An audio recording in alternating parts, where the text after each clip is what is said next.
Alright guys, this is my SaluSpa Miami, and this is about 5 months after I purchased this, and it was only 280 bucks on Amazon. And as you can see, it is still trooping, still doing good. We're pushing spring and summer here in Washington.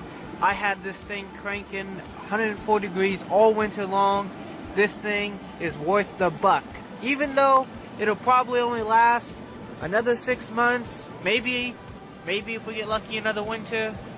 But for 280 bucks, guys, you cannot complain. I gotta say, if you take care of these things, they will last. Alright, so a couple great features and some pros and cons. Great feature number one, this lid really does work.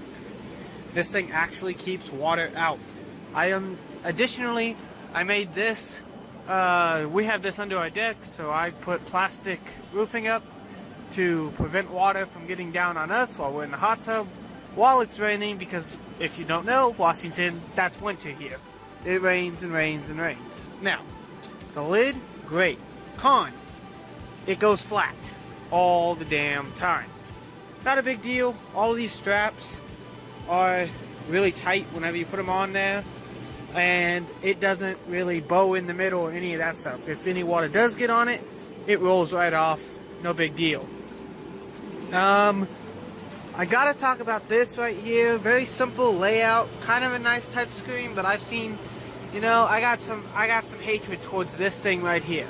All right, I'll turn off the bubbles for a second, or not. We'll just step over here. I got some hatred for this thing right here. Okay, this pump will only stay on for 3 days at a time. Now, no one in the YouTube or in the owner's manual is specifically saying what the bad thing is about this. You have to come out here every 3 days, every 72 hours, turn that green button off, reset it, turn it back on. If you forget, the hot tub turns off.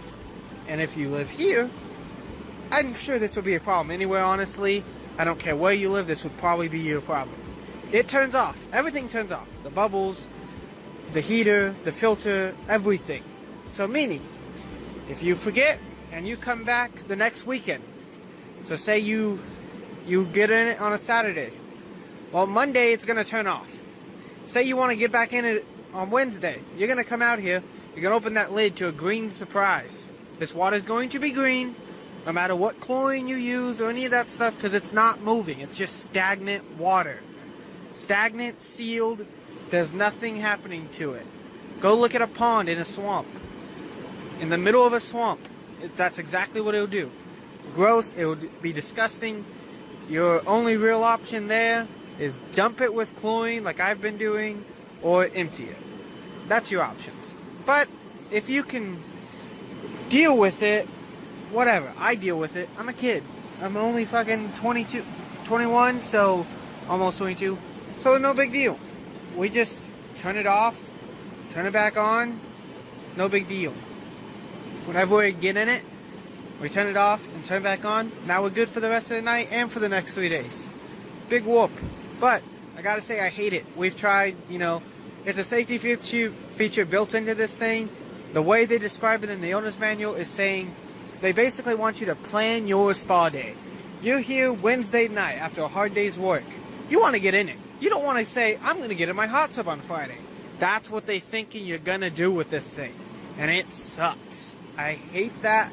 That is not a good feature. They should have like a remote control or something for it. Make these things smart. It's not that hard. I can buy an Amazon Alexa for 35 bucks. How come I can't get something like that installed in this? Best way, if you're listening to this, that is a feature you guys need. If you're gonna have features like this where it turns off, you need a remote or some other means to control this thing. I'm not coming out here in the middle of December just to turn on my hot tub so I can get in it 3 days later. It sucks. Normally I make my girlfriend do it, or, you know, we just deal with it. But it's a good hot tub. They don't even say you should use this thing during the winter. I don't get that. Why do you want to get in a hot tub during summer? This thing would be great in the mountains at a cabin or something like that. Especially where you're not going to be there all season. You don't need to buy a $10,000 hot tub, $20,000. These bubbles are powerful. They get your butt, your back, your upper back, and your neck really good. Other features about this thing though, it's got Celsius and Fahrenheit.